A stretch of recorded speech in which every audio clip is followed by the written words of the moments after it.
Hi all! Everything in my video is pulled from the public domain, and I am using them under the Fair Use, Fair Dealings guidelines. Everything I say is my own opinion. You should look into this information for yourselves, but I'm pretty sure I'm right.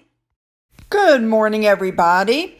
We're going to start off this morning with the picture you see above. This is the clearest picture of Mercury ever taken. Personally, if that's an actual photo of Mercury, I think it's a beautiful planet. I just love the way that looks. Or star, whatever you want to call it.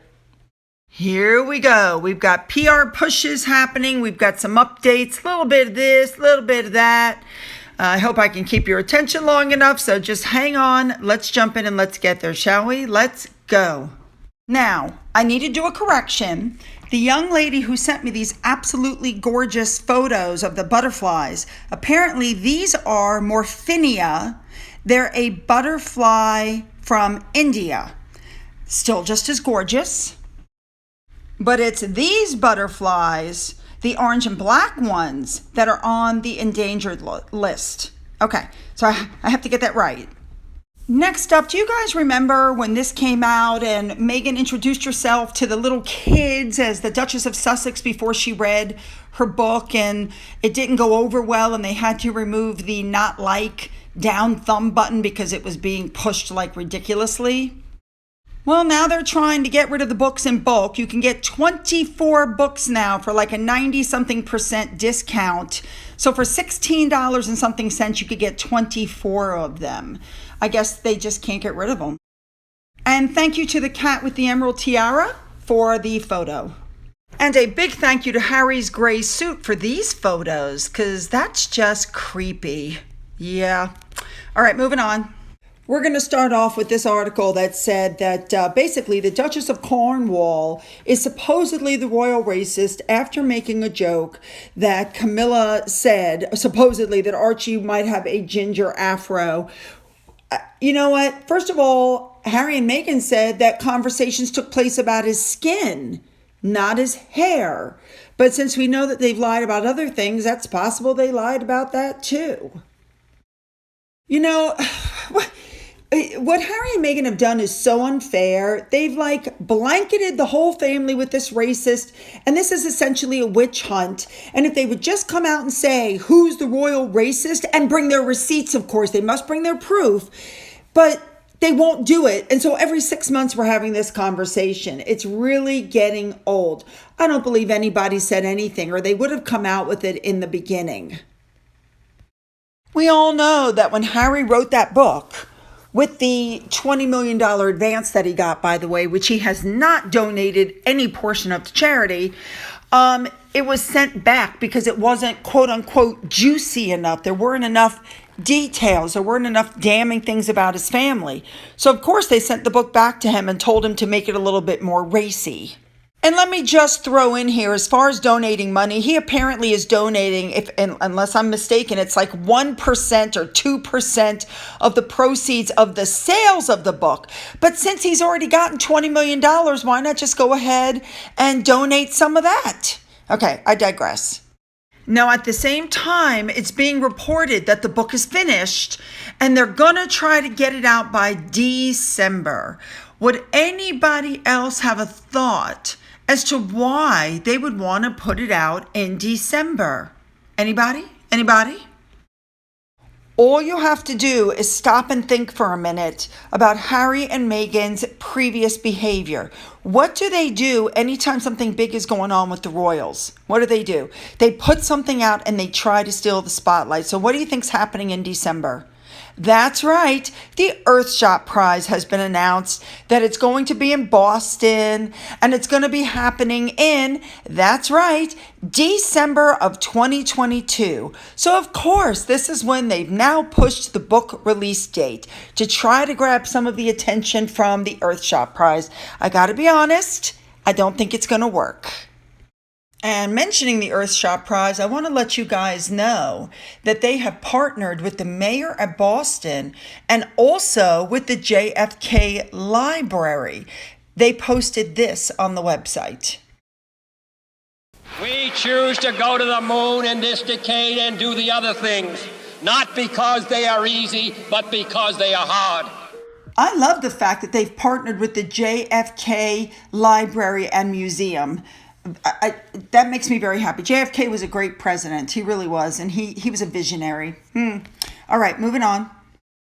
Now, we all know that Harry is suing for protection in the UK. We've all heard about it.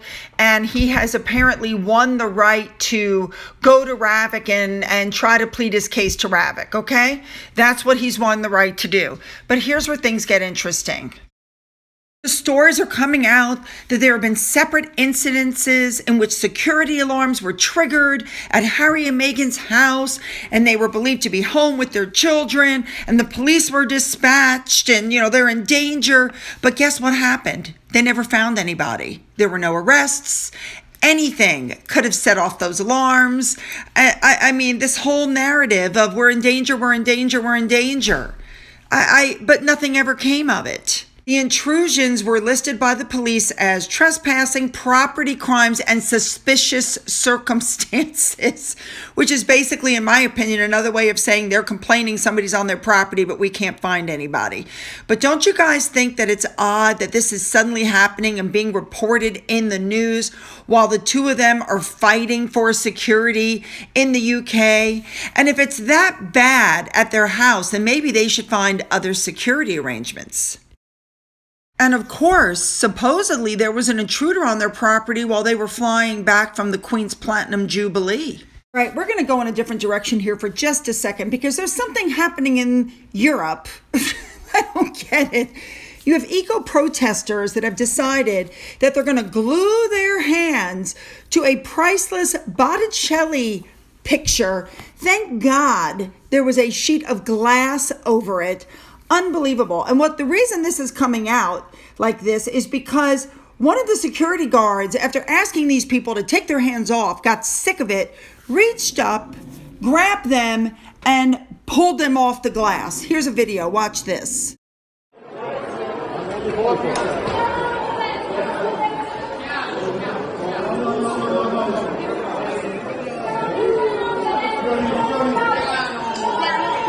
So people are asking why did the police in the UK, why weren't they doing that when the same thing was happening in the UK? I was like, what? People were super gluing their hands? Yes, they were. Here are people super gluing their hands to I think it's called the Hay Wain in the National Art Gallery in London. Now, the protesters want you to know they're not out to damage the artwork. Here they are covering it with something else before they superglue their hands. But why do you think that supergluing your hands to valuable pieces of artwork somehow gets your point across? They superglued themselves to a copy, thank God it was a copy, of The Last Supper.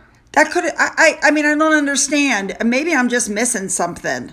Vincent van Gogh's artwork. Please explain to me how supergluing yourself to these works of art is somehow going to help you stop pollution, because I must be missing something. Anyway, this is a trend that does not appear to have hit the United States yet, and I really hope it doesn't.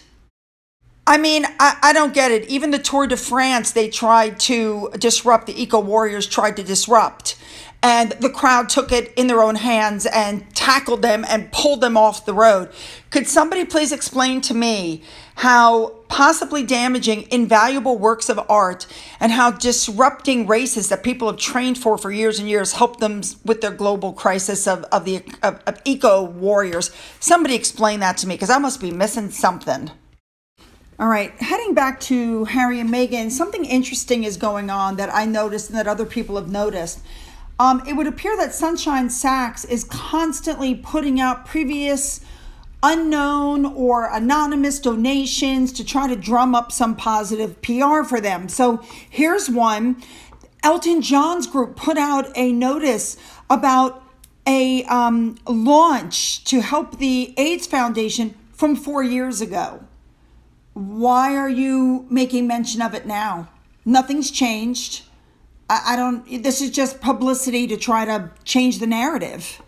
Here's another one. There was a model whose 9-year-old son died unexpectedly. And so they put out an announcement that they made a $5,000 GoFundMe donation in the name of their children. Why do you have to announce it? And how are these people connected to Harry and Meghan? Or maybe it has something to do with the fact that Meghan's ex-husband and his wife, his new wife, have put a $1,000 donation in and they felt they had to top it. Who knows? All right, next up, thank you to Baroness Bruck for this photo. In case you don't know who that is, that's Omid Scobie, who we know is the Sussex mouthpiece, standing next to Mr. Jobson. And when Mr. Jobson talks, he's also become the Sussex mouthpiece. And he recently went on TV on Good Morning America and said that ultimately Prince Harry is a legitimate terrorist target. He said, could you just imagine the issues if something did happen whilst his family and his are here? I think that they should come to some sensible compromise. So even the Queen's daughter, the Princess Anne, the royal, doesn't get police protection unless she's on official duties. Why should Harry, who no longer works for the crown, get free police protection? What is this man saying is a fair compromise? Thank you to Unlikely Bot for this, but essentially what it comes down to, according to this review, if you look, he wants police provided, publicly funded personal protective security when he's in Great Britain. He wants the UK taxpayer to pay for his security when he's in Great Britain. He knew he was going to lose his security. He said, that's fine, I don't care. And now he doesn't want to pay for it. He wants the UK taxpayer to pay for it. What he doesn't understand, and what he should understand, is if he won, the police officers have already said that if any of them were assigned to him, they would demand to be transferred somewhere else. And if they weren't transferred somewhere else, they would quit. They're not going to protect him. Oh my goodness. All right, I've read a few more chapters of Revenge. Again, my takeaways. First thing I noticed, she wanted to be on the same level as Emma Watson, the girl from Harry Potter and from Beauty and the Beast. And she wanted to be an ambassador like her. And when she didn't reach that level, when the UN people said no, she cut them off.